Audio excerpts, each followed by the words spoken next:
But àtìgbà tí mo ti lóyún tí mo ti wà lọ́dọ̀ wọn, mo ti ń rí ìyáláyàyà àti àwọn nǹkan tó jẹ́ pé mo tẹ̀ kí lè sọ torí mo jẹ́ èèyàn kan tó jẹ́ pé mi ò kì í tètè rojọ́ síta. Ọmọ tí àwọn kan fi omijé wá làwọn kan rí tí wọn ò tọ́jú ẹ̀. Gbígbàgbà ni ká máa rọ́jú, ìgbà ń padà bọ̀ wá gbà ní. Mo mọ orí àbí lójú. I'm very sure that one day, you will change my story to glory. Welcome you to Mystery. Welcome you to Smedia podcast. If you are joining us for the first time, watching us for the first time, coming to this channel for the first time, welcome to the family. Thank you so much for coming. Thank you so much for the love. Thank you so much for the support. Thank you so much for the comments, share, likes, and subscribe. As you are sharing, commenting, watching this program, liking this program, please don't forget to click on that subscribe button down there. Doing this, we give you the notification. We give you the notification whenever we drop our new video. Thank you so much. Please go and take your seat. Watch this program from the beginning to the end before you conclude with your comment. As you all know, we discuss much about mystery of life. I have an amazing sister here with me. For my viewers watching you, Mafeki Ebami Darukoin fún àwọn aráalé. Emmanuel Blessing Oluwabukola lórúkọ mi. Emmanuel Blessing. Yeah. Oluwabukola. Okay. Let me start with this. I want to ask you this question. Do you grown up with your both parents? Yes. Wow. Okay.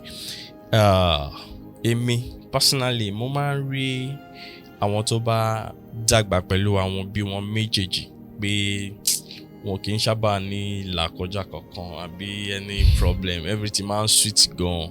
Ó máa ń sweet lóòótọ́, but àwọn nǹkan wà tó máa ń ṣẹlẹ̀ tó jẹ́ pé èèyàn ò fọkàn sí àbí èèyàn ò lérò pé èèyàn lè bára yàn bẹ́ẹ̀. Ìjẹ́ àwọn ìṣẹ̀lẹ̀ kan ti ṣẹlẹ̀ sí yín tẹ́ fi lérò bẹ́yìn? Bẹ́ẹ̀ni sir, that was 8 years ago pé mo ṣe jáde school, mo lọ sí parí ND mi, so mo pàdé èèyàn kan tí mo fẹ́ gbà yẹn, ọmọ yẹn dàbí ọmọ wòlíì, so I don't lọ the same church wọn náà ni mo ń lọ. Then mo máa ń kọrin dáadáa, mo wà ní choir, so bóyá pé bàbá yẹn rí mi pé mo wúlò nínú ìjọ, bóyá mo dẹ̀ tún wúlò fún àwọn. Mo mọ̀ pé àárín yẹn torí gbogbo èèyàn ṣe ń sọ pé tí ọkùnrin ọmọ wọn yẹn tó bá rí mi níta tó bá kọnu sí mi lè gbà. Kò yé mi. Tó bá rí mi níta tó bá kọnu sí mi lè gbà.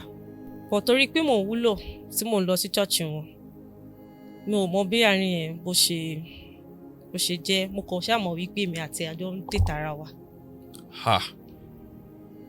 I don't understand. Like the level of that guy is very low to me, to my own standards. Yeah.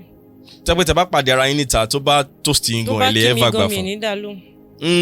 Bẹ́ẹ̀ni, àwọn èèyàn tó mọ̀ dáadáa wọ́n sì máa ń sọ dísìn. Àjọ ń date ara wa, at the end of the day ó di pé mo lóyún. Mo ti parí ND mi tán. So mo ń wò pé oyún eléyìí mi sì fẹ́ ṣe HND mi o pé mo tiẹ̀ tí ní time báyìí. Mo try pé àlìkìtì àbọ̀ tóyún yẹn mo ò rí ṣe. Mo sọ fún mọ́ sí mi pé mo máa lóyún, ta ló wá fẹ́? Àpọ́lẹ́ni tí ẹ̀wọ̀n ní ọmọ tó sọ fún pé ò fẹ́ ọmọ yìí mọ́, báwo ló ṣe wá jẹ́? Mo ní mi tiẹ̀ mi tètè mọ̀ gan pé mo lóyún. Bọ́ bàbá kọ́ mi gbà yẹn sọ fún mi, ó rí mi, ó kàn sọ fún mi náà ni pé ìwọ rò pé o lè ṣẹ́yún láì sọ fún wọn pé oyún táwọn ti dé ò lè ríṣẹ́. Sorry o. Ìgbà tí ẹ bẹ̀rẹ̀ ṣe ní date ara yín, ṣé I don't understand, ta ló kọnu síra wọn pé òun fẹ́ fẹ́ra wọn àbí kò yé yín bárin yẹn ṣe jẹ́? Ó kàn sọ fún mi first time tí mo kọ́kọ́ lọ church wọn pé òun like ọmọ, òun ló sọ fún mi òun like mi, mo sọ fún mi pé ó kì í ṣe ẹni tí mo lè fẹ́. Mo sọ bẹ́ẹ̀ fún, tó jẹ́ pé popsi mi gan sọ pé ọmọ àwọn máa lọ sí school, wọ́n tó jẹ́ pé ó máa ń jókòó sí church tipátipá ló fi lọ secondary school. Wọ́n dàpọ̀ sí mi tún máa ń sọ pé torí ẹ̀ ló ń fi ní yákọ̀mọ́ yìí lọ kọ́ṣẹ́ o pé kò kí ń ṣe ẹni tó lè fẹ́ bọ́rọ̀ yẹn ṣe bọ́ ṣe sọmọ bébè náà ṣe mọ́ ń pa ènìyàn bọ́ létà ni mo padà mí mọ́ báàrin yẹn ṣe bó ṣe jẹ́. tẹ́ fi bẹ̀rẹ̀ sí ní fẹ́ra yín. bẹ́ẹ̀ni. ẹ wá nígbà tí ẹ lóyún pé ẹ̀yin kò mọ̀. mi ì tètè mọ̀ kí n tó mọ̀ gan-an torí nígbà tí mo padà lọ ṣe test oyún yẹn ti lọ bí 3 months. níbo ni ọmọ wòlíì yẹn ń gbé ṣé ó jọ ń gbé àti àwọn parent ẹni àbó wọn dá gbé lọ́tọ̀. ó ń gbé pẹ̀lú wọn. ok. ó ń gbé pẹ̀lú wọn. ibẹ̀ náà lẹ ti máa ń lọ ń bá. ibẹ̀ náà tí bá ti lọ church ó tún tó stage kan gan mo tún kúrò lé mo lè tí má kúrò ní school máa lọ sọ́dọ̀ ẹ̀ máa dúró síbẹ̀ mo lè lo a week lọ́dọ̀ wọn. ẹ tún máa bá wọn ṣe service. màá tún bá wọn ṣe service. ẹ máa bọ̀rọ̀ ilẹ̀ wá ní bàbá yẹn sọ pé ẹ fẹ́ ṣẹ́yún. ó ní mo fẹ́ ṣẹ́yún pé ó rò pò lè ṣẹ́yún ó lè rí ṣẹ́yún táwọn ti dé. mo wá pé mọ́mísí mi mo ní bàbá ọkọ mi máa sọ báyìí mọ́mísí ní àwọn náà ṣáà ń wò náà pé bí mo ṣe ń try tó jẹ́ kí mi tètè sọ fáwọn ṣé ní kí n fílẹ̀ nìyẹn. so nígbà tó yá láwọn fẹ́ wá ṣe introduction ní kọ́ máa bọ̀ wọ́n wá.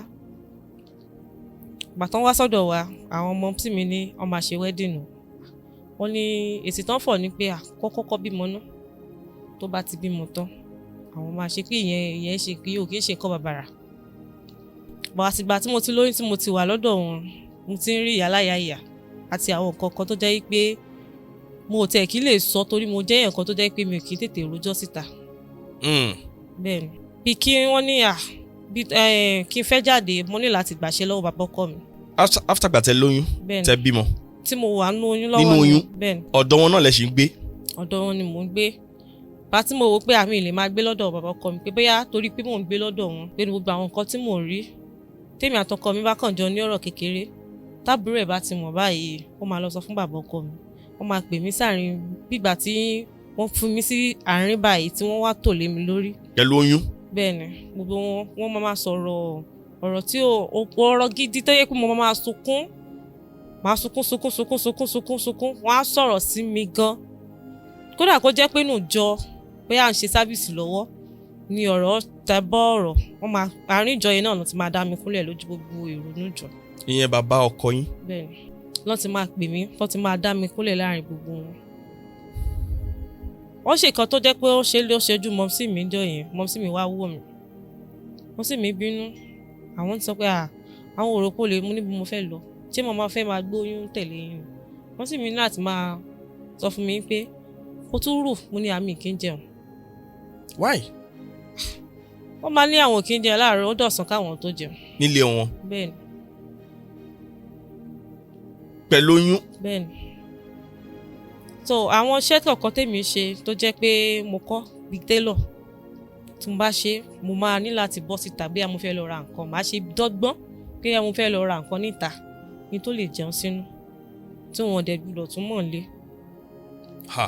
bẹ́ẹ̀ni bá mi ìmọ̀ sí mi àwọn bá mi gbé oúnjẹ wá mi ì lè nílé tó bá ti gbé wá báyìí mo máa ń sọ fún ẹ jẹ́ kí n pàdé yín lójú ọ̀nà tẹ bá ti gbé débì wọn nígbà o wá ní ṣáwọn ò tọ́jú mi ni ìyẹn náà tún di ọ̀rọ̀ tó jẹ́ wípé màá tún padà àkàwọ́ pẹ̀yìn rojọ́ tí màá kúnlẹ̀ lé lórí ni.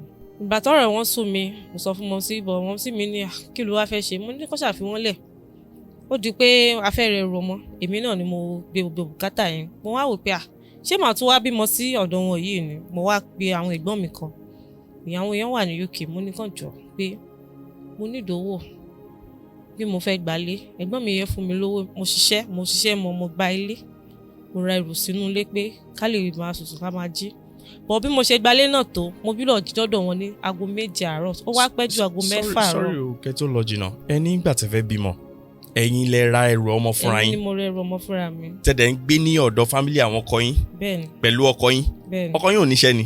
wọ́n ní kó máa ṣiṣẹ́ wọ́n ní wòlíì ló máa ṣe. ta ló sọ bẹ́ẹ̀. bàbá ọkọ mi.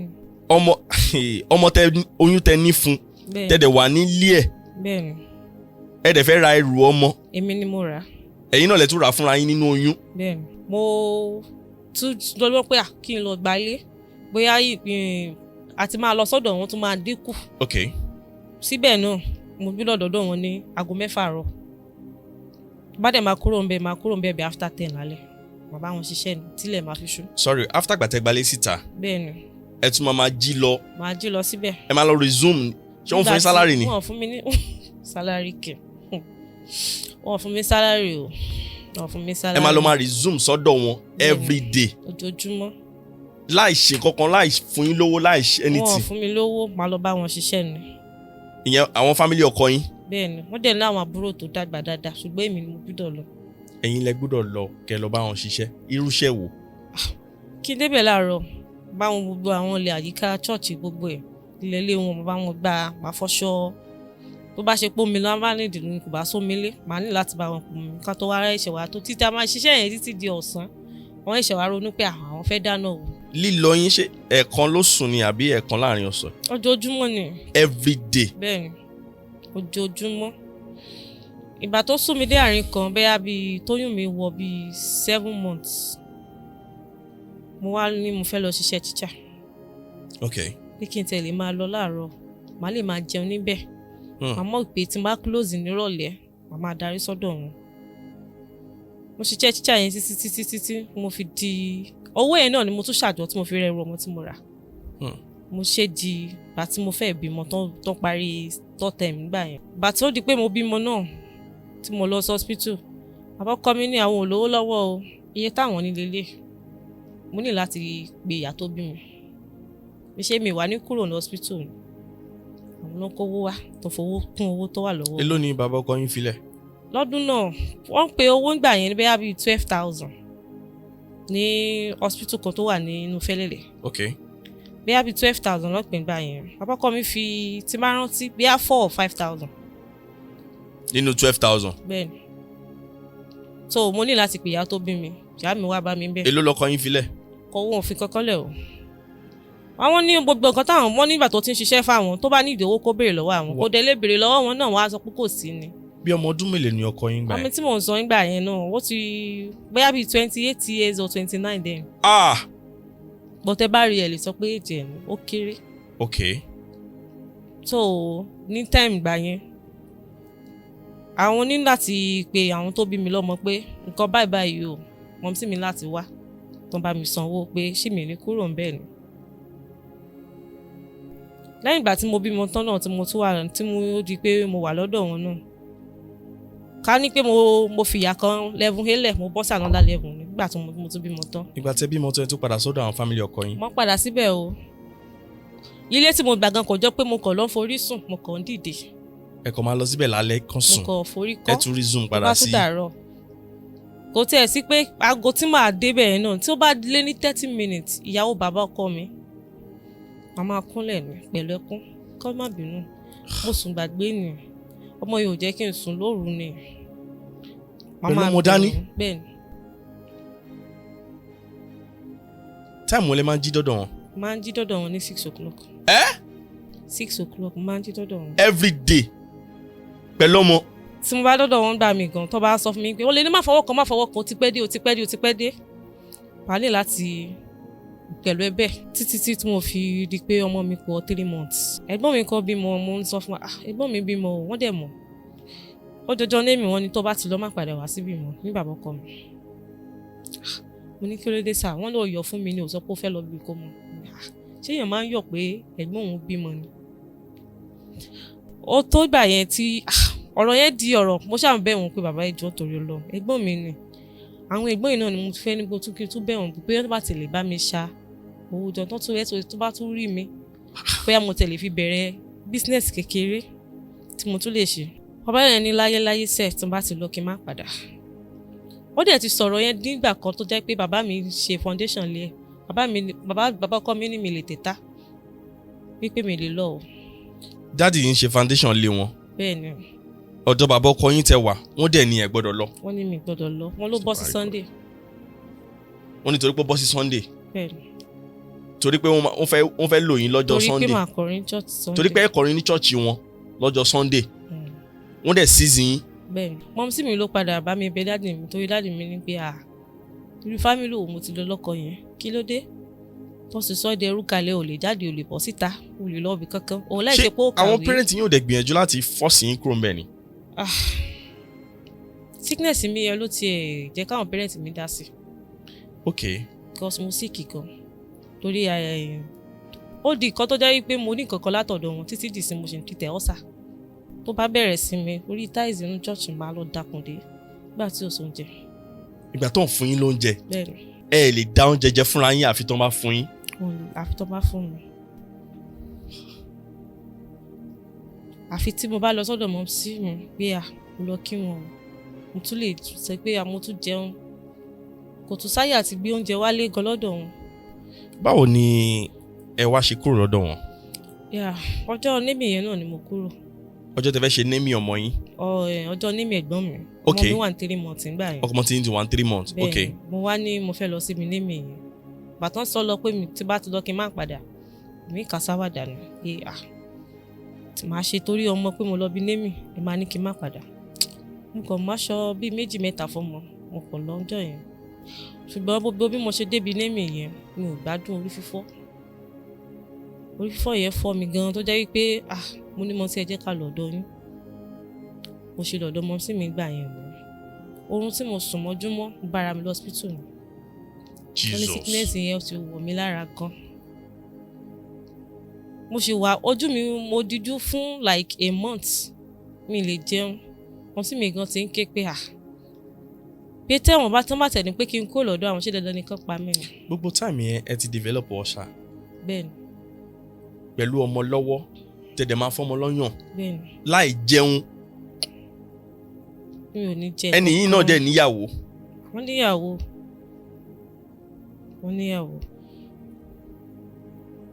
Wọ́n sì gbà tí mo wà ní dùbúlẹ̀ àìsàn mo sì mi pọ̀kọ̀ mi gbà yín pé ọmọ kò lọ́dọ̀ ẹ̀ tọmọtọmọ ó tiẹ̀ wá bẹ́yìn kó tiẹ̀ wá yẹ̀wò ó lóun fẹ́ wà bàbá òun ló ní kóun má yọjú mọ́mí ni ó fẹ́ wá bàbá ẹ̀ ní kó má yọjú pàtó yá mo rò pé pẹ̀lú ìsọlẹ́nu wọ́n padà jẹ́ kó wá ó wò mí lẹ̀ níbi tí mo wà mi lè dìde mi lè gbápá mi lè ṣe kọ́kọ́ ó lóun máa padà wá ńjọ́ kejì kóun á lè lọ ṣàlàyé fún un pé àkọ́ báyìí tó ṣe mí pọ̀ o lílọ lọ́la rí àpadà rábù ẹ̀ mọ́ bàtí ara mi yóò ṣàyà láàrin ara mi mọ́ sí mi tó pé wọ́n pé kámọ̀ tẹ̀wá rẹ́ nìkan kan tó lè wá wọ́ mu àwọn ò gbé blessing sọ́dọ̀ ó rẹ̀ ni o ìṣọ̀kọ́kọ́ ẹ̀ ṣáà wà tó ṣàlàyé fún yín wọ́n láwọn ò mọ̀ wọ́n ní kò sí nǹkan tó kà wọ́n.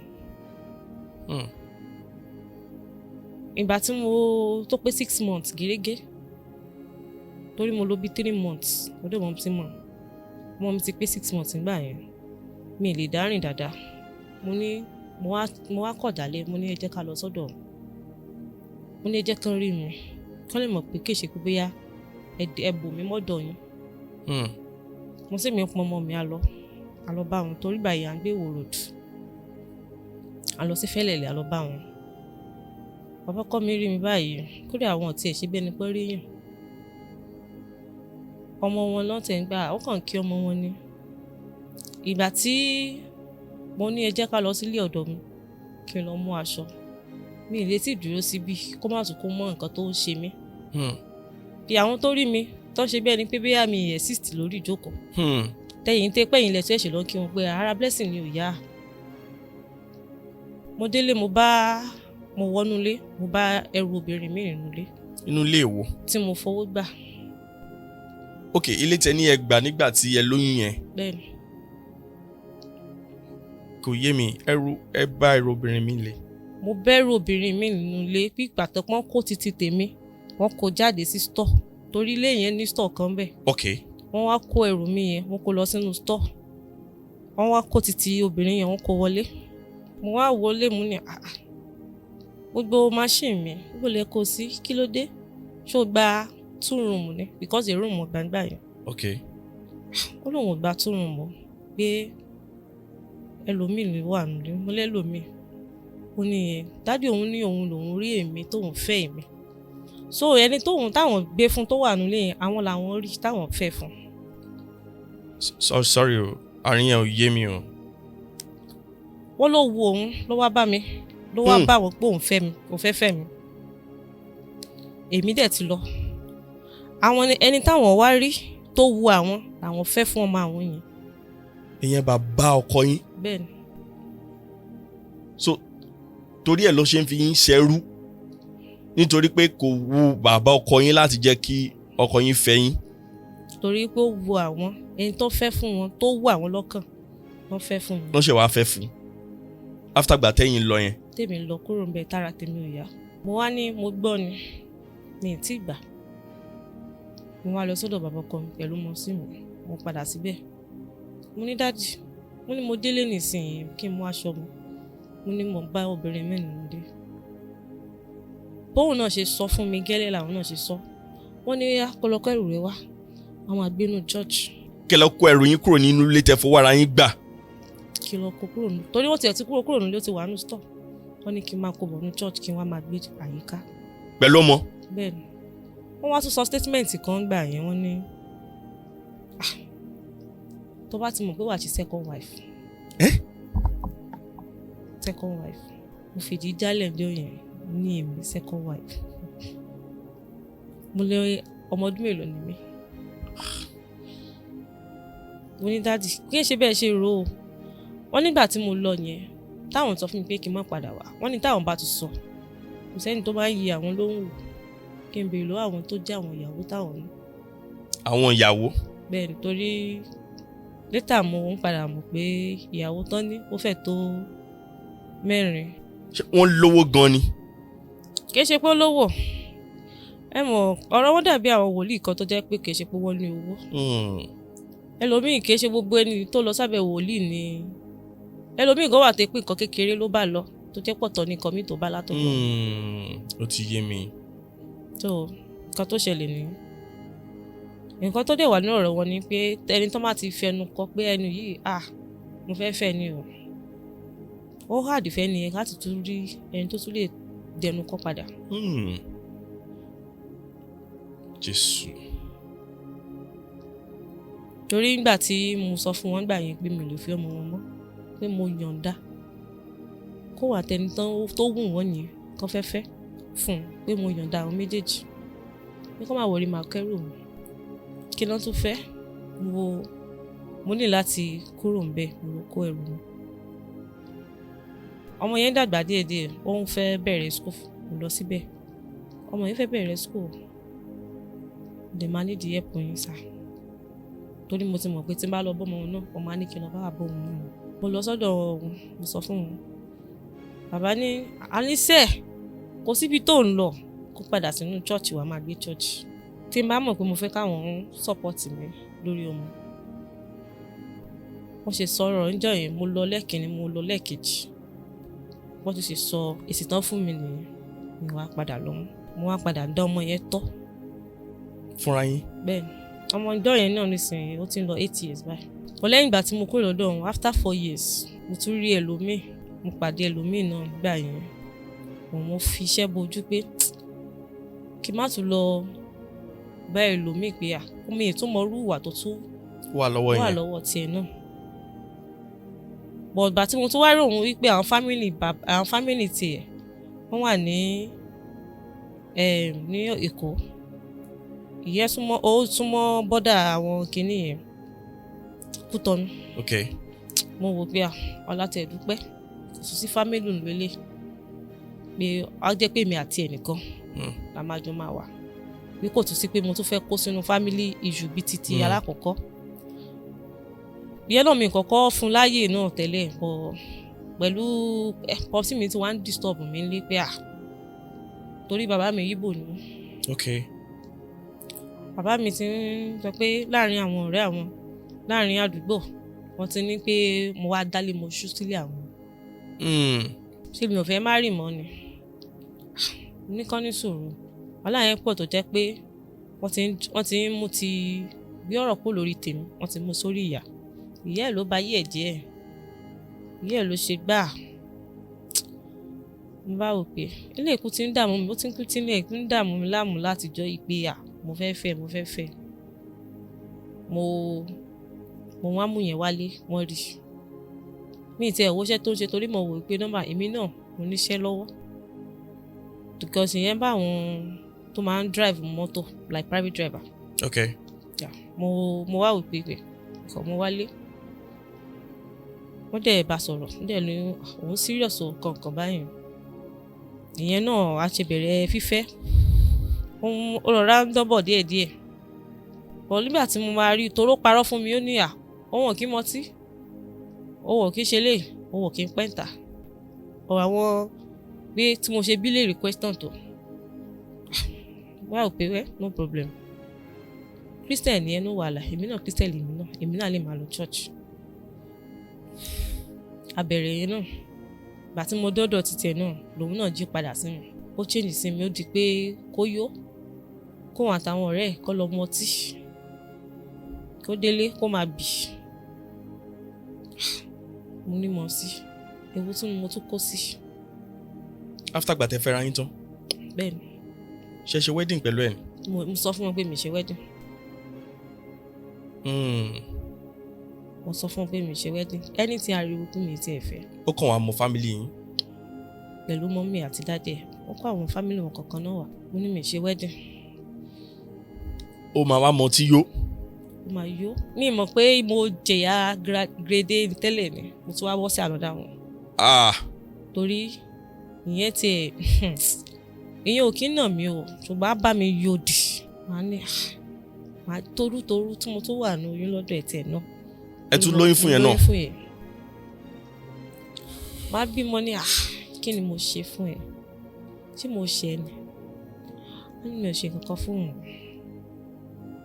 wọ́n ti pe pásítọ̀ church mi dádì nǹkan bẹ́ẹ̀ máa ṣe mí ẹni tí àjọ wà nílé yìí ó lè má bá mi sọ̀rọ̀ ọ̀sẹ̀ méjì tí ò dẹ̀ ní fi kọ́ bọ̀ sínú ó dẹ̀ lọ bí iṣẹ́ ó dẹ̀ ń dé láàárọ̀ ó ń lọ láàárọ̀ ó ń dé lálẹ́.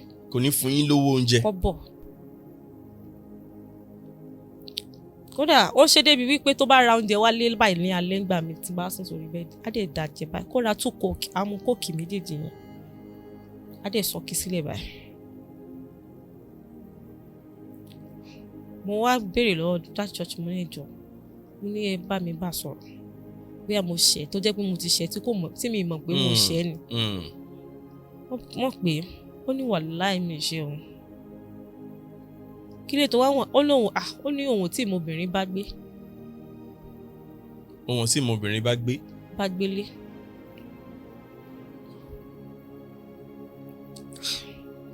mo dẹ̀ ti kó ẹrù ṣọ́ọ̀bù mi àwọn ọmọọṣẹ́ tí mo ní gan mo tẹ̀ ti kó fáwọn mo pé àwọn ọmọ iṣẹ́ yẹn pé ibi tí mo ti lọ lọ́kọ̀ eléyìí ó jìnnà àti máa wá fún wọn ọ̀nà tí ó yà láti gbà yẹn torí àwọn bọ́sì mi ti bọ́ sí sáìtì wọn ní muslim bẹ̀yẹn dẹ̀ wọnú mo wá ní òkè pé kí n fẹ̀kàn kó ẹrù ṣọ́ọ̀bù mi pé ìgbà tí mo ti lọ lọ́kọ̀ ń bì yìí o mo máa try láti wá ṣọ́ọ̀bù síbẹ̀ machine mi fún odidi 2 years mo lò lọ́dọ̀ ẹ̀ mi ì fi ránṣọ báyìí torí mi ò rówó ṣé mi tí mi ti ẹ̀ rówó jẹun mo fẹ́ rówó gba ṣọ́ọ̀bù wọ́n pè kò sọ nǹkan kan títí ní oyún náà wàhálà màá ní láti lọ sọ́dọ̀ bọ̀ sí mo lè lọ 2 days 3 days lọ́dọ̀ wọn torí àti jẹun kò ní kí ẹ̀ torí àti jẹun bí kí n tẹ̀ lè jẹun mo ṣe máa lọ sọ́dọ̀ àwọn ọmọ sí mi nìyẹn títí tí mo fi di pé mo wà ní oyún títí mo tún fi fẹ́ bímọ ìgbà tí mo fẹ́ bímọ mo sá kúrò nílé ibi yẹn ti pọ̀ jù. ọkọ yín dẹ̀ ń sunlé. ó ń sunlé ojoojúmọ́ ni ó ń sunlé ó tó stage kan mo tún pàṣẹ télọ̀tì mo kọ́kọ́ bẹ̀rẹ̀ látòrí bread títà bẹ́ẹ̀ ni àwọn gba búrẹ́dì lè ṣe ní búrẹ́dì yẹn gan èmi gan tí mo lọ sá èmi máa fẹ́ jẹ tán torí ìgbà tí mo bá rí nǹkan tí mo fẹ́ jẹ. ẹ máa kiri búrẹ́dì. máa gbé síwájú lébi tí mo gbà ní. ok. bẹ́ẹ̀ ni máa gbé sí. ọjọ́ mi bá ìgbà mi búrẹ́dì mi gbà tètè nígbà tí mo bá. tètè ríta. tí mo bá tètè ríta. mo tún gbà mo ń dáwọ́ padà mo tún fi ń gbà mí èmi mo fẹ́ sọ pé èrè orí búrẹ́dì lẹ́yìn jẹ. mo ṣe ń jẹ èrè ènìyàn tí ìgbà tí mo rí pótó state mo fẹ́ bímọ mo sá lọ sọ́dọ̀ mọ̀ sí mi pé ẹ jẹ́ kí n wà lọ́dọ̀ yín ní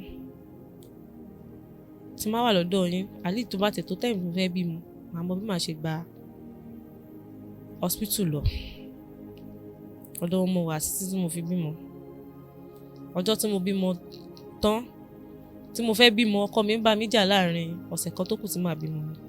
ó ní mi wà lé ó ní wọ́n mú mi mọ́lé ọ̀dọ̀ wa wọ́n sì mú wa ní tí ìwọ gangan wá bẹ̀yìn wo ẹni tó wà níbí èló ló mú wá fún un látìgbà tó ti wà lọ́dọ̀ ẹ̀gbọ́n ṣó tọ́jú ẹ̀ ni. wọ́n sì wá sọ bẹ́ẹ̀ èló ló mú wá fún látìgbà tó ti wà lọ́dọ̀ àwọn pé kò sẹ́ni ọmọ tó wà lọ́dọ̀ yín ẹ kú tọ́jú o èló ló mú wá fún un kò mú kankan wá fún mi gbà tí mo bímọ tán ní owó hospital lélẹ́yìí òun náà ṣe bí alákọ̀ọ́kọ́ wọ́n mi èyí tó wà lọ́wọ́ òun lélẹ̀ òun ò ní mọ́ owó ọmọ tètè mọ́ kò sọ fóun pé ọmọ tí mò ń wọ́n sì mi kó 7k wọ́n kó fún ìyá yìí pẹ̀lú owó tó ń fún wọn wọ́n fi sanwó hospital torí ẹni yẹn jẹ́ ara church wa ó gbà bẹ́ẹ̀ lọ́wọ́ wa. Ọlọ́run ẹ̀ ń bímọ yẹn without CS. no CS. Ọlọ́run fún yín lórí ọ̀fẹ́ yẹn. orí ọ̀fẹ́ gidi torí àti kíní àti kejì mi kì í sábà lọ kílíníkì gan. wow ṣẹ́ni tí o tẹ̀ ti jẹun ló fẹ́ lọ kílíníkì. torí ó ní oògùn kan tó máa ń fún wọn tó máa ní olóyún máa ń jẹun tó máa ti fún wọn torí ẹ̀ mi ò kí fẹ́ lọ tó bá fún mi náà máa gbẹ́ mi sí ni torí mi ò róúnjẹ. Olódùmarè. so mi kì í lè lọ ara tó dára tó ṣe wá gan máa tún ní ṣé mo fẹ́ gbowó lọ́wọ́ ẹ̀ ni màá ní rárá mà mo nítorí àwọn nǹkan tẹ máa ń fún wa ni mo ní tó o àti lọ yẹn ó máa ń take mi dé pé àti lọ ó máa ń hard fún mi. torí tèmi bá pa yín kò sí nǹkan tẹ fẹ́ jẹ. ìṣẹ́ni tí mo fẹ́ pè so ìgbà tí mo bímọ tí wọ́n mọ̀ sí mi náà tẹ̀lé wa lọ ìyọkọ mi wá láti ìlú àṣenémì nítorí némì ìdẹ́lẹ̀ lè sọ pé bóyá ẹni tí ò kì í tọ́jú ìyàwó ni wọ́n ṣe gbogbo ẹ̀ lọ wọ́n pariwo owó tán wọ́n fún mi ìyọkọ mi wà lọ́dọ̀ mi fún oṣù kan èmi mò ń bọ́ ìyọkọ mi. ẹ túmọ̀ ẹ̀ rephrase ìyọkọ yín wà nílé pẹ̀lú yín. bẹ́ẹ̀ni. ẹ̀yin lẹ tún bọ́ ìyọkọ yín. mo bọ́ wọn fóṣù kan. kí ló ṣe ọmọ tiwọn. ọmọ àwa sí ń lọ sọ fún wọn pé òun tí ń lọ o sọ fún mọ́mì ló máa fún ẹ lówó tó wà fi dání. mọ́mì dé máa jókòó tó yẹ pé tí oúnjẹ mọ́mì bá pẹ́ dé bí a mo pẹ́ dáná fún wọn tàbí gáàsì tán tí mo kó kún tó fẹ́ rówó. ta ló tún fẹ́ ta láìsí fún mi láàárọ̀ báyìí láìsí fún wọn lówó. sọrí o ṣé bí wọ́n wá bá yín ṣe ọlọ́jọ́jọ́ ọmọ ni. bẹ́ẹ̀ni. ẹ̀yin lẹ tún máa dáná. èmi mo dáná fún wọn. wọ́n wá bá yín ṣe ọlọ́jọ́jọ́ ọmọ. bẹ́ẹ̀ni èmi mo dẹ̀ ń bọ̀ wọn. ẹ̀yin lẹ tún máa bọ́ wọn. bẹ́ẹ̀ni. ẹ̀yin lẹ tún máa lọ ṣe oúnjẹ fún wọn. èmi máa ṣe oúnjẹ tó bá lówó máa lọ gba oúnjẹ láwìn ládùúgbò. kí náà wá ṣe ń lé yín. wọ́n wá jókòó wọ́n wá ṣòjòjò ọmọ náà ni wọ́n máa gbé ọmọ lọ́wọ́ lásán tí mo bá gbé oúnjẹ fún ìyọkọ mi tí mi bá ra minerals ìyọkọ mi máa lọ sí kọ́nà wọ́n lọ pe àwọn tó jẹ́ gbẹ́ pé ìyá ni ìyàwó máa wọ́n fi ń jẹ àwọn o kí máa wo kán máa wo táìmù tó ẹ̀ṣẹ̀ gbóúnjẹ fáwọn ó tún fún àwọn lóúnjẹ táwọn lè wà lọ́dọ̀ àwọn kéèbí máa pa àwọn káwọn má lè mu mineral jẹun. ṣẹ́yìn ò sọ fún wọn pé ọmọ wọn kò fowó lẹ̀ ni. mi ì kọ́kọ́ tètè sọ. ìgbà tó mo wá rí báyìí ó wá jọjọ kan ìyá kọ́ mi wá ní àwọn wá ìkan nínú ẹ̀wù àwọn wọ́n bá ti wọ́n ṣà ń sọ péjọ yìí pé ta obìnrin mélòó ló wà nínú ilé wọn á ní ṣé màá wọṣọ yín ni mọ́mí wọ́n ti ń sọ̀rọ̀ wọ́n ti ń sọ̀bọ̀ mo bá bọ́ sínú ẹrù tó gbé dé láti ìdíròkọ mo bá tú bí tí mo ti ń tú lọ́wọ́ owó tán ráǹpù nínú bàbá àǹtí tó pọ̀ owó yẹn wá jábọ́ wọ́n lọ máṣọ ni mo wá mú owó yẹn báyìí mo ní pípé mọ́mì ní owó ní ọwọ́ gbogbo owó tán fún mi pé owó ọmọ lélẹ̀ mo dẹ̀ ti fi ẹ̀dẹ̀ tí a ti fi jẹun tán mo dẹ̀ tún ra nǹkan láwìn níta. ọjọ́ yẹn mo bú sẹ́kùn ni pé ẹ máa jẹ tàárọ̀ tọ̀sán tí alẹ́ ẹ máa tún sọ fún mi pé nǹkan báyìí lẹ fẹ́ jẹ o mi ì dẹ̀ tún ní ẹsítéètì àtọ̀ bó ṣe àwìn bó ṣe kí n pè mọ́ sí mi lórí fóònù pé jọ́ torí ọlọ́yẹ mi ì máa lówó lọ́wọ́ mo lè ní mo fẹ́ rògùn fọ́mọ bí mo ṣe ń pè mọ́ sí mi mo pe dáàdì mi bí mo ṣe ń pe dáàdì mi máa pe àbúrò mi tó wà ní skul bí mo ṣe ń pè wọ́n káàkiri nìyẹn online gan gbà mí àwọn ọ̀rẹ́ mi kọ̀ọ̀kan wà á tún máa pè wọ́n pé ẹjọ́ lágbájá kọ́ báyìí máa ṣe mí màá lóògùn àwọn mo ti fẹ́ ṣe fún ìyá báyìí tí ìbàdí ìdáná fún ìyá wàhálà ni o mo ṣe máa ṣe fún wọn nìyẹn mo wá mú owó yẹn lọ́wọ́ ọjọ́ ìwọ̀n ó wá dùn mí mo wá bá wọn ká wọn aṣọ padà mo wá padà rí aṣọ tó ń wà yẹn mo wá fi lé wọn lọ́wọ́ wọn ní àwọn ọmọ pinnu ẹwà wọn ni ìgbà tí mo ti wá rí báyẹn ó wá di wípé láàárọ̀ tí n bá ti jí láàárọ̀ tẹ́bí bá pa mí màá lọ síta màá lọ ra oúnjẹ. Okay. mi wà ní dáná fún wọn mọ́. ìgbà tó wá sọ̀rọ̀ ó ní mo ní látijọ́ tẹ́ ti débi bí mo ní ẹbí ọmọ yín léèrè kò fún mi kọ́bọ̀ rí mo lè fúnra mi gbogbo owó tí mo gbà lọ́wọ́ òkó mọ́ mo fi dáná fún yín tán bí mi ò ní owó lọ́wọ́ o kọ́ bí ọmọ wọn léèrè. àwọn sọ statement kẹyọkọ mi sọ nígbà yẹn ó ní yẹn nígbà táwọn fi ń ṣe tẹ́yìn àwọn náà fi wà nílé ọkọ àwọn ń bọ ọkọ àwọn láṣìírí ni. mo wá ní mọ́mí ìpàtẹ́ ń bọ̀ kílẹ̀ bá mi fà dání. wọn rí kankan fa o. gàrí ló kéré jù láti Kútọ̀nù lèmi mọ̀ pé wọ́n ti máa ń ní ráìsì. wọn ò fa nǹkan kan wọn ò fà dání wá fún mi. mo lè sọ fún wọn mo ní mi lè para mi. mo dẹ̀ kẹ́rù wọn lọ. mo tún bẹ̀rẹ̀ ìjà mi ní pẹrẹ òsóńdíẹ̀. tí bá mú honorary 200 níwọ́ ọkọ mi pé kí n tiẹ̀ lọ ọmọ sáré bá mi ra nǹkan wá bó tiẹ̀ ṣó ń jẹ tó bá wọlé tó rí pé 200 dín èpè ni. a máa ṣépè fún ìyàwó ẹ. a ṣépè fún mi. ìyàwó tó bímọ fún. a máa ṣépè ni. ìgbà tí mo wá wò lọ tí mo wò bọ̀ mo ní ẹjọ́ ná tí yóò bá lórí ọkọ ó máa lórí owó. ó ti sún èmi ò lọ́kọ mọ́ o.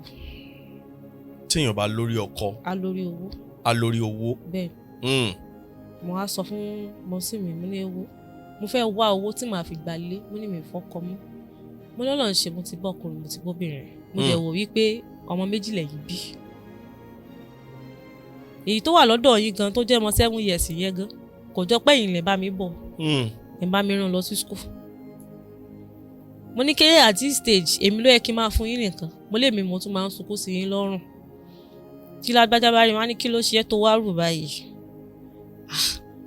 tẹ́lẹ̀ bá rí mi tó bá já ọmọ school mi gan bá rí mi báyìí mo máa ń gbójú sá fún wọn pé wọ́n yẹ kí eléyìí rí mi a máa ní kí ló mú mi kí ló ṣe é ni. mo sì sọ fún wọn mo ní ẹ̀wò èmi ò lọ́kọ mọ́ o mi ì fọkọ mọ́ mi ì dẹ̀ bàjà mo dẹ̀ kẹ́rù mo dẹ̀ lọ. wọ́n sì mi wá ní tí Blessing fi sọ̀rọ̀ síta èkíní náà tó ṣẹlẹ̀ sí náà kó tó sọ̀rọ̀ pẹ́. ìbẹ́ẹ̀ náà lélẹ̀ náà wọ́n bá ní kí n máa bọ̀ lọ́dọ̀ àwọn pé káwọn tiẹ̀ kọ́kọ́ mójútó mi náà pé mo ṣe rí yìí kò dáa. mo wá lọ sọ́dọ̀ àmọ́ sí mi mo padà síbẹ̀ lẹ́lẹ́kejì. mo wá sọ fún dáàdì mo ṣẹ̀wọ̀n pé ẹ̀yin lẹ tì mí. ẹ̀ ń wò pé mo wá dálé mo ṣú mo ní ṣé tèmi ní máa jálà kọ́kọ́. bẹ́ẹ̀ ṣe ń bá mi pariwo gbogbo èèyàn ládùúgbò lẹ́ fi mí ṣẹ̀sín ládùúgbò pé ó dálé mo ṣú sílé mi ni ó dálé mo ṣú sílé mi ni tẹ́ bá dé láti travel tó dáàdì mi máa ń ṣiṣẹ́ lẹ́kọ̀ọ́ tó bá dé láti travel by the weekend tó bá jókòó sí sínú màá sáwọ yàrá nù torí mi tó fẹ́ tán tún bẹ̀rẹ̀ ọ̀rọ̀ tó bá ti ń rí mi wá nígbà àwọn tó ti ń rí mi báyìí inú tèmi bí àwọn. ṣé àwọn kan náà bí yín ni. àwọn náà bí mi. mo wá sọ fún wọn mo ní ṣẹ̀mọ̀ ìyá tí mo jẹ lẹ́kẹ̀ẹ́ni. mo lẹ́lẹ̀kejì lélẹ̀ ẹ sì ní kí n mọ bọ̀ lọ́dọ̀ yín tó bá ti wá pé àwọn kó fámílì padà wá ní tí má ti sọ lẹ́sẹ̀ o tẹ́ ẹ̀ bá ti wá ṣe bẹ́ẹ̀ nínú kí n para mi àbí kí n kó lọ́dọ̀ yín kẹ́ mọ́ rí mi mọ́ láyé ṣe mọ̀ pé ẹ̀bí wọn tó pọ̀ sọ fún dáàdì mi bá wọn dáàdì mi bá dákẹ́ kò tí ì pé bẹ́ẹ̀ bí 2 days or 3 days ó bá kó fámílì ẹ̀ wá ó bá wá sílé wa wọ́n bá ṣàlàyé ó má ní kí n rojọ́ mo bá rojọ́ fún wọn làwọn ìyá yìí bá ń ké pé àwọn rò pé ìwọ ló ń tọ́jú ọmọ yìí ni tó bá ṣe pé bóyá àbúrò rí obìnrin kan ni lọkùnrin ṣe bẹ́ẹ̀ fún báwo ló wá ṣe wùwà gbà tó máa sọ̀rọ̀ ó lóun ọmọ láì dànù. ìyẹn ọkọ yín yẹn. bẹ́ẹ̀ ó sọ statement yìí lọ́jọ́ yóò ní ohun ọmọ láì dànù o àwọn ìyá yẹn bá kúnlẹ̀ bẹ́ẹ̀ mi má ní àkíyàn padà mo bá sọ fún mo lè bèèrè fọkàn mọ́sẹ̀ mo ní tí mo bá ti sọ pé mo fẹ́ ṣe màá ṣe mo ní lásìkò yìí mo ní mo ti gbé ọkàn mi kúrò pé márèjì tó gbé ẹ̀kọ́ lé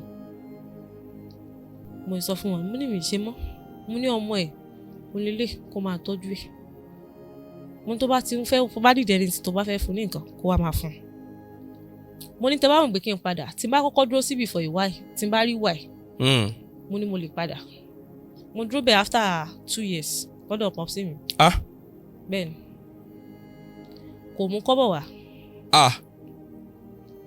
tó jọjọ birthday ọmọ gan kò pè pé happy birthday o.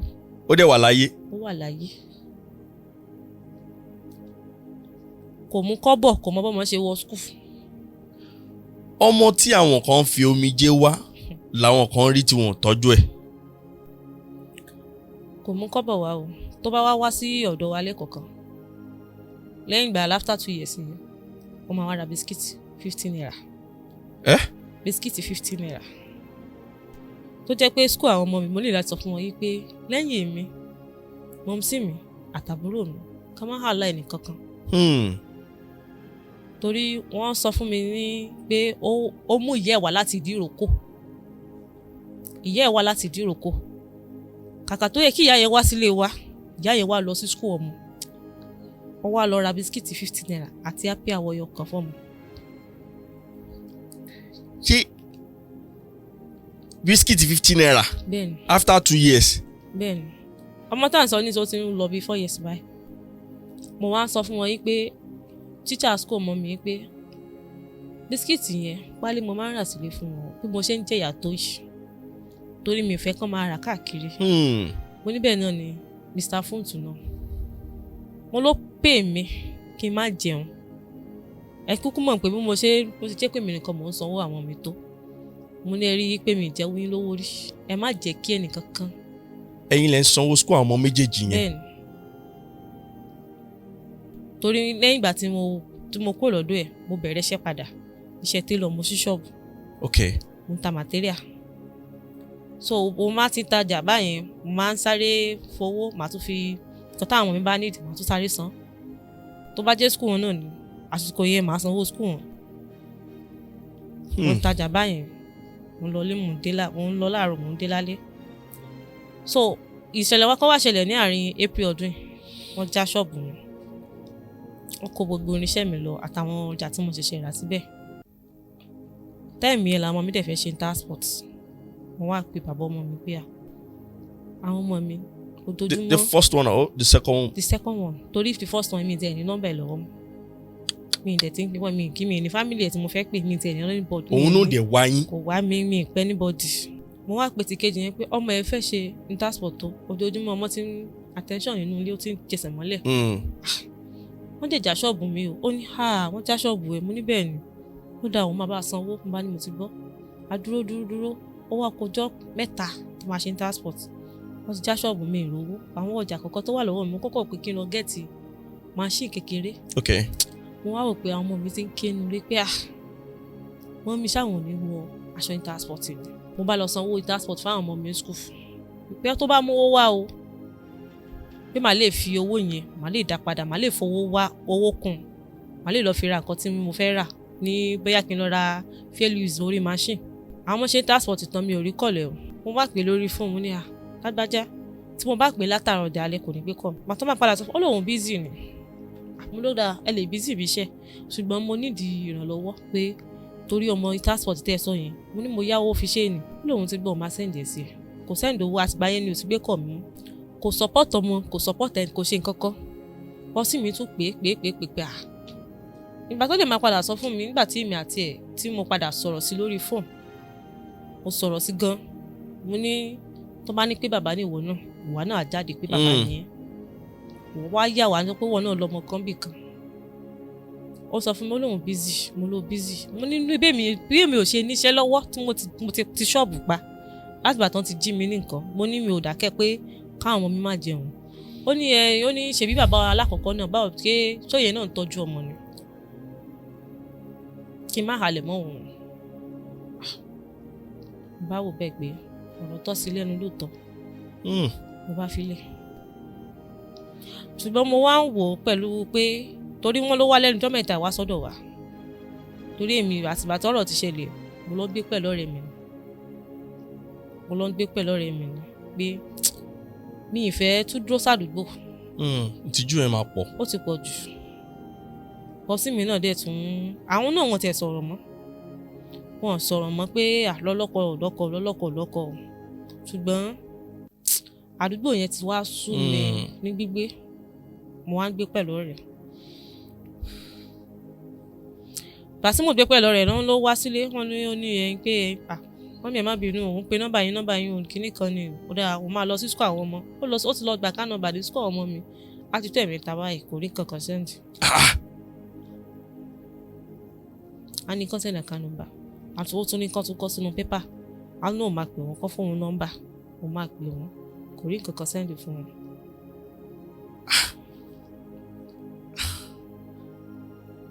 mi ì dẹ̀ fi ti alákọ̀ọ́kọ́ mi ì fi sí lọ́rùn. mo dín ní tí mo bí fún ẹ. nìkan ni kò tọ́jú kò dẹ̀ tọ́jú ẹ̀. bẹ́ẹ̀ni. láti ìgbà tẹ́ ti bí ọmọ yẹn. bẹ́ẹ̀ni. tó fi mọ́ tọdún gan pé mo fi mọ́ pé ọmọ tẹ̀ àti ẹ̀ ń ṣe inú iye àbá ṣe kan táwọn àti ẹ̀sùn máa ń rí gbà lọ pé bí àtòrí gbà àwọn sì kéré gbà yìí tí wọ́n sì wà lọ bá wa ra aṣọ tó wọ́n á fi bọ kinní kan wọ̀ wá lẹ́sẹ̀ àwọn ọmọ tèmi orí yẹn mi lèmi ṣe wàhálà ẹ̀ o bẹ́ẹ̀ náà ni tó bá wọlé school tó bá resume náà the same thing mi ni mo ṣe gbogbo ẹ̀. tó má dẹ̀ bí á ní òun ò mọ̀. kò mọ̀ láìda náà ló máa sọ. kò mọ̀ láìda láti tọ́jú ọmọ tó bí òun busy. bẹ́ẹ̀ni. irú àwọn ọkùnrin bẹ́ẹ̀ ló dẹ̀ máa ń bold níta pé mo lọ́mọ níbì kan. nǹkan tí bàbá mi náà sọ bàbá mi ní tó bá yá wọn ní ọmọ àwọn o àwọn ní pé àbí tó bá rẹ́ nìkan tí ò tọ́jú ọmọ tó bá fi lọ̀ wọ́n wá ní pé àdáradá lẹ́nu yẹn ṣe torí àwọn náà fẹ́ lẹ́nu ọ̀rọ̀. ṣùgbọ́n tó bá mọ̀ wọ́n dáadáa á mọ̀ pé wọ́n ò tọ́jú ọmọ. ṣé ti now ibo làwọn ọmọ yẹn wà báyìí. àwọn mi wà lọ́dọ̀ mọ̀ọ́sí mi. àwọn bàbá àwọn ọmọ méjèèjì ò dẹ̀ tọ́jú wọn wọn ò dẹ̀ béèrè wọn. wọn ò béèrè wọn o kò sí èyí tó tiẹ̀ lè sọ pé àwọn tiẹ̀ pè mí báyìí tàkọ́kọ́ gan mi tiẹ̀ ní nọ́mbà ẹ̀. iṣẹ́ wo lẹ wá ń ṣe ń ṣe tẹ́ fi ń feed ara yín àtàwọn ọmọ. for now mi ẹ̀ ṣiṣẹ́ mo kàn ń dúró pẹ̀lú ọ̀rẹ́ mi ìkọ̀mọdé lọ́rẹ́ mi kan náà tó náà ṣe bẹ́ẹ̀ Naija mo máa ń lọ síbẹ̀ láàárọ̀ gbà mí máa ń wọlé lálẹ́. mo ṣe ń ṣe nìyẹn ọ̀dọ̀ ọ̀rẹ́ mi tí mo tún ń gbé náà òun ti tiẹ̀ wọ́n ní wọ́n ta ilé tí wọ́n ta rẹ́ǹtì bẹ́ẹ̀ àtúnì láti kúrò bẹ́ẹ̀ báyẹn. wọ́n náà ti tà pé ẹni tó nílé ti ta ilé. bọ̀ iṣẹ́ tí ẹ mọ̀ ṣe o ní fashion design. bẹ́ẹ̀ni àti material títà. material títà. bẹ́ẹ̀ni. bọ̀ àtìgbà tí wọ́n ti kó ṣọ́ọ̀pù yín tán ti jí àwọn nǹkan tẹ́ ní tí balance láti lè reschedule another one. tí balance àtọ̀ torí àwọn machine tí mo rí owó pọ̀ wọ́n ló ti wọ́n lọ́ra àwọn machine yẹn nígbà tí mo sì fi ṣiṣẹ́ nígbà yẹn ló ń ṣe rà bí 36 10 24 wọ́n ní ìsìn machine lásán báyìí ní ìsìn wọ́n ti ń ta 150 170 so àgbà mí gan tó bá jẹ́ pé mo bá rẹ́ni tó ṣàmì mi pé gba 20k 10k yìí màá kọ́kọ́ rọ́ sórí ọmọ náà. so kò sáyé àti ẹ̀ tí tó sọ fún mi pé mo tẹ̀fẹ́ sáré bẹ̀rẹ̀ torí bó ṣe jí lọ wọ́n ti kó gbogbo ẹ̀ lọ tó ṣe gbogbo ẹ̀ àti tó sọ pé mo tún fẹ́ sáré gbéra padà kò easy torí kò sẹ́ni kankan tó fẹ́. tó dẹ̀ sí ìrànlọ́wọ́ tí ò sórí ìrànlọ́wọ́ ọkọ ń ṣe rádaràda tiẹ̀. shit. ọjọ́ tó kó mi ní ṣọ́ọ̀bù lọ wọ́n sì mí ké wọ́n ní ẹni yóò ti wá kó ṣe wá pìtì ẹ̀ pé ọmọ yìí òun nìkan ló ń ṣe wá tí ò lè ní kankan mo bú sẹ́kún jọ yẹn mo ní ẹni yẹn ti wá ṣàánú kó tẹ nínú méjèèjì tí mo tẹ̀ ní kó tẹ yọyọ kan ká bá mi fọyọ kan lẹ̀. ṣé ẹ máa ń gbàdúrà. mo máa ń gbàdúrà mo dẹ̀ kí n fàdúrà ṣeré.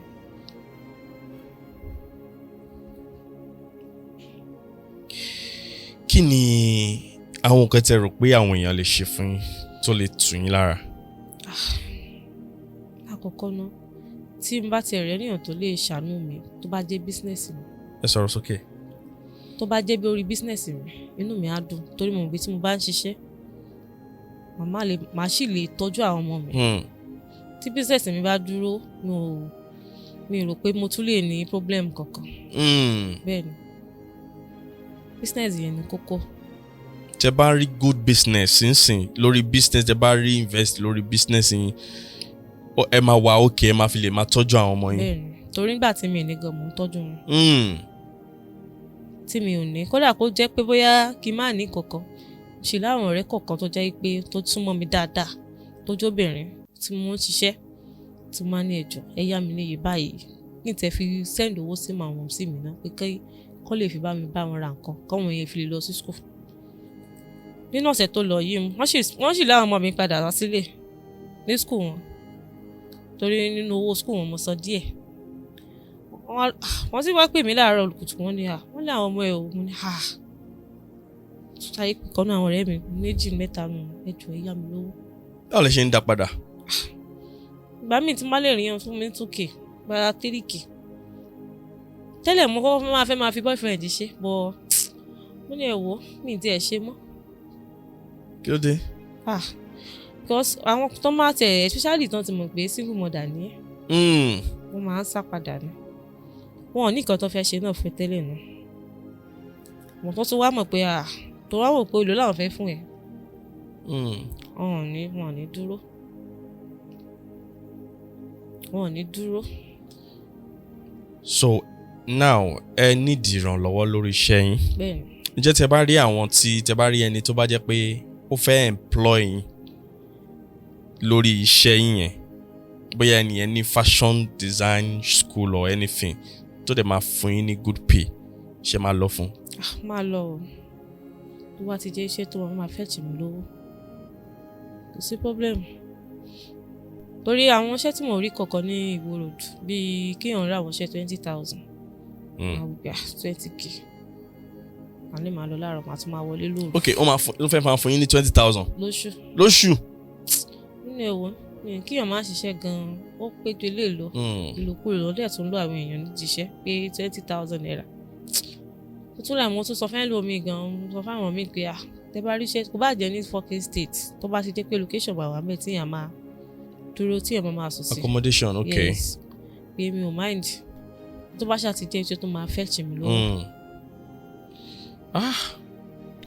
ọlọ́run á gbé ìrànlọ́wọ́ dìde fún yín. yes ìrànlọ́wọ́ máa dìde fún yín. God will send helper. níbo lẹ ní ọkọ̀ àkọ́kọ́ yẹn ń gbé. Fẹ́lẹ́lẹ̀ ni. Fẹ́lẹ́lẹ̀. bẹ́ẹ̀ni. ẹlẹ́ẹ̀kejì yẹn ńkọ́. ó wà ní Mosfala after Muslim díẹ̀ síwájú. tàbí ẹni tó lè help yín lórí iṣẹ́ yín. bẹ́ẹ̀ni. tẹ́ bá tiẹ̀ ti wà okay láti lórí iṣẹ́ yín ẹ máa wà okay ẹ máa lè máa fìdí. ìjẹ́ ẹ ní àbí ẹ̀ ń gbèrò àti fẹ́ settle down pẹ̀lú ọkùnrin mi. èmi ò níyàn tí mo fẹ́ báyìí. because as I'm seeing you are still young. yes I'm still young girl. but maybe because of the trauma that you pass through ìyẹn ogun tí ẹ boost mind yín láti fẹ́. mọ́m sì mi sọ ó ní ṣé o fẹ́ rí màá rí ṣé o fẹ́ kàn fẹ́ máa ṣe single mother for life o ni. mo dẹ̀ ní mi ò wà lucky to that extent. because mi ò tún fẹ́ nǹkan tó jẹ́ pé èyí sí gan náà mi ò tí ì ríyàn tó wà serious. tó mi ì tún wá lè bá ẹni tó jẹ́ pé at this time kí n tún máa bí ọkùnrin àpé àbí kíní kan mi ì tẹ̀ ráyè gbogbo yìí. at least tó bá tẹ̀ fẹ́ yàn tó bá fẹ́ yín báyìí gan kó tẹ̀ kọ́kọ́ invest lórí yín náà. ọkùnrin ló fẹ́ invest lórí obìnrin báyìí. kò sí. tó tún jẹ́ single mother. ẹlòmíì gan máa bẹ̀rù pé bóyá táwọn pè bá wà bẹ̀ padà ó máa padà. kí ni nǹkan tẹ́ rò àbí tẹ́ rò pé ó fa ìrìn àjò yín tó fi wọ́ láti gbà yẹn. ó bẹ̀rẹ̀ láti bí àkọ́kọ́ bí tí mo ti lọ lọ́kọ torí tó bá ní nǹkan tí mo tíyàn plan láyé mi ìyẹn bá plan ẹ̀ pé bóyá ó lè kóun lè jẹ́ single mother láyé. kí ló sún yín dọ́dọ̀ wọn gan. ìjọ à ń lọ síjọ kan gbà yẹn ni ìlà àwọn parents mi náà ni torí mi ì tí ì dá lọ́jọ́ pé mo dá lọ́jọ́ fúnra mi tí mò ń dá lọ bẹ̀rẹ̀ ibi tá a lọ ń gbà yẹn bẹ̀rẹ̀ mo ti ṣe kékeré ta church tí mo ti dàgbà mo ń fẹ́ mo lò ṣọ́ àgùntàn gbà yẹn náà bẹ́ẹ̀ mo yẹn náà nífẹ̀ẹ́ mi gan ṣùgbọ́n mọ́mì àti mọ́mísì mi wọ́n ní àlè fẹ́ra wa so mi ò wá mọ àárín yẹn ṣá torí èmi lọ sí school gbà tí mo dé papọ̀ sí mi ní àwọn ò lọ sí ibẹ̀ mọ́ o chọ́ọ̀chì táwọn fẹ́ máa lọ Ìfẹ́lẹ́lẹ̀ ló wà o. okay. first time tí màá kọ́kọ́ lọ Fẹ́lẹ́lẹ̀ yẹn náà ni mo pàdé ẹni tí mo tèmi àti ìtajọ fẹ́ra wa yẹn. Chai. Torí gbà tí èèyàn kan sọ fún mi tó jẹ́ bíi ará àjọ, ó ní wọ́n sọ fún òun yìí pé tọ́mọ àwọn tí lóun nífẹ̀ẹ́ ọmọ yẹn yóò fẹ́ o. Dandan ni. Wọ́n ṣe sọ fún ènìyàn nìyẹn. Ìyẹn sọ fún dádì mi. Bọ́rọ̀ yẹn ṣe jẹ́. Church yẹn àwọn parents yín ò lọ síbẹ̀, yín nìkan lẹ́ ń lọ. Èmi nìkan kọ́ o. Wọ́n sì mi lọ síbẹ̀, dádì mi lọ bẹ̀. Dádì mi lọ síbẹ̀. Lẹ́yìn ìgbà tí mo kúrò ń bẹ̀ gan-an, dádì mi sì tún máa ń lọ síbẹ̀ pé bóyá wọ́n sì tún máa pa àwọn jọ̀kanjọ̀kan pé ọmọ àwọn tó wà lọ́dọ̀ yín báwo lẹ ṣe ń tọ́jú ẹ̀. Bóyá wọ́n á tiẹ̀ lè gbèrò láti sọ pé bóyá kọ́ ọmọ àwọn kó wá yí ọmọ wò tàbí kó tọ́jú ọmọ. Bọ́ tí dádì mi ṣe máa lọ tó, wọ́n ní wọn tẹ̀ kí n béèrè. Èmi tún láti sọ fún dádì mi pé kán má lọ síbẹ̀ mọ́, pé kán fi wọ́n lẹ̀. Anytime tó bá lájọ̀dún tó bá fẹ́ ṣe, torí mo ìyá ọkọ mi gbà yẹn tó bá ti lájọ̀dún báyẹn, kódà ìgbà tí mi lọ́bẹ̀ mọ́, òun sì mi dádì mi ní ó máa fi fùfú ránṣẹ́ fáwọn kíkan gbé fún mi. These people self calling them out self, there is no solution from them because I'm not sure they even capable to take care of themselves. Wọ́n dẹ̀ bímọ jọ. Wọ́n dẹ̀ bímọ jọ. Wọ́n tún gbọmọ tọ́. Wọ́n tún gbọmọ tọ́. Bẹ́ẹ̀ni. Ẹ mọ̀ pé àwọn kan máa ń ṣe bí ìgbà tẹ́jọ́ pé èèyàn lọ sílé kí. Nǹkan tó bá ti rí ni. Wọ́n á fẹ́ sọ wọn pé má wọ̀rí ọmọ ẹ̀, máa ń bọ̀ lọ́dọ̀ àwọn máa bá ẹ tọ́jú ẹ̀. Ṣùgbọ́n ọmọ tó bá lọ síbẹ̀ ó lọ jẹ̀yà ni. Ṣọ́ọ̀ṣì náà. Bẹ́ẹ̀ni. Ìyẹn tẹ̀ ń ṣe ṣọ́ọ̀ṣì náà mọ́. God will raise help for you. Àwọn tó máa ràn yín lọ́wọ́ láì ní fi wàhálà sí ló àràn sí yín. Àwọn tó máa ràn yín lọ́wọ́ ló àràn sí yín. The most reasons of making this video, which I want our viewers to understand, is actually not really meant for calling these two husbands out, but to raise help for this my sister here. Please, if God put it in your heart to support this, please do well to reach out to us. Please. That is the most reason of making this video. Please. But please, if God put it in your heart, because you are not even ready to go back to those people, but you just need help to take care of your baby and yourself. Mo tẹ̀ máa ń sọ mo láwọn single mother mẹ́wàá tó jẹ́ pé wọ́n bí méjì wọn bí méjì o kẹ́lòmíì kan bẹ́ẹ̀ yọkan àti ibi tó bá ti ń tẹ́lòmíì ọkùnrin bá ti rí pé bóyá ó ń ṣiṣẹ́ àbí tí kò láàkín kankan bẹ́ẹ̀ ló ti lè rọ torí kò possible ó hard fún obìnrin tí ò tí ì níṣẹ́ lọ́wọ́ tó jẹ́ single mother kó wá rí ẹ̀gán tó sọ pé ó rẹ́dì àtọkùnrin ó máa le díẹ̀ so mi ò àtọkùnrin ta àti ọkùnrin tí mo bímọ fún mi ò tẹ̀ ní táìmù báyìí bọ̀ àmọ́ mi yẹn kọ́kọ́ pé iṣẹ́ tí n bá ti rí ẹnìbò tó lè support mi lórí iṣẹ́ mo mọ̀ pé àwọn ọmọ mi wọ́n ní jẹ̀yà. Olúwa gbéra lọ́wọ́ dìde. Olúwa gbéra lọ́wọ́ dìde. Olúwa gbéra lọ́wọ́ dìde fún yín. Olúwa gbéra lọ́wọ́ dìde fún yín. So if God put it in your heart to support this, to support our sister here, please do well to reach out to us. And the Lord will continue to bless you too. And the Lord will continue to bless you too. Tẹ́bárí ẹni tí as a young lady tó ń bọ̀ lọ́nà, irú àwọn ọmọràn wo lẹ lè fún?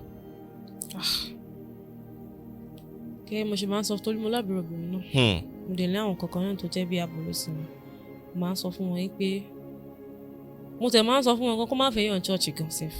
Kó má fẹ́ yàn church? Bẹ́ẹ̀ni. Kò yé mi. It's part of why I just cute pé I don't want to be in a choir stuff again. Because ojú mi rí tó. So àbúrò mi máa ń sọ fún ma ní orí nǹkan tó ṣẹlẹ̀ sí mi bí ẹ àti pé o fẹ́ yàn kan àti ẹ̀ tí máa fẹ́ yàn church kan problem tó bá máa fẹ́yàn gan níta gan wàá farabalẹ̀ bóyá kò tẹ̀ ṣe bẹ́ẹ̀ ni kò tẹ̀ nífẹ̀ẹ́ rárá kò wò bóyá ó máa dúró àti problem mi bóyá ó gọ́ wà láti ara bóyá family ọkọ gbogbo èèyàn kan ló máa ń sọ pé òun ò fẹ́ bá family ọkọ pàdé àbò òun fẹ́ bá wọn gbé àbí kan ó bá wọn gbé gan wàhálà ó tún bá wọn gbé náà ìṣòro. kọ́lọ́n ṣá máa jẹ́ ká ṣe ẹ̀ṣẹ̀ gbé. Thank you for watching this program.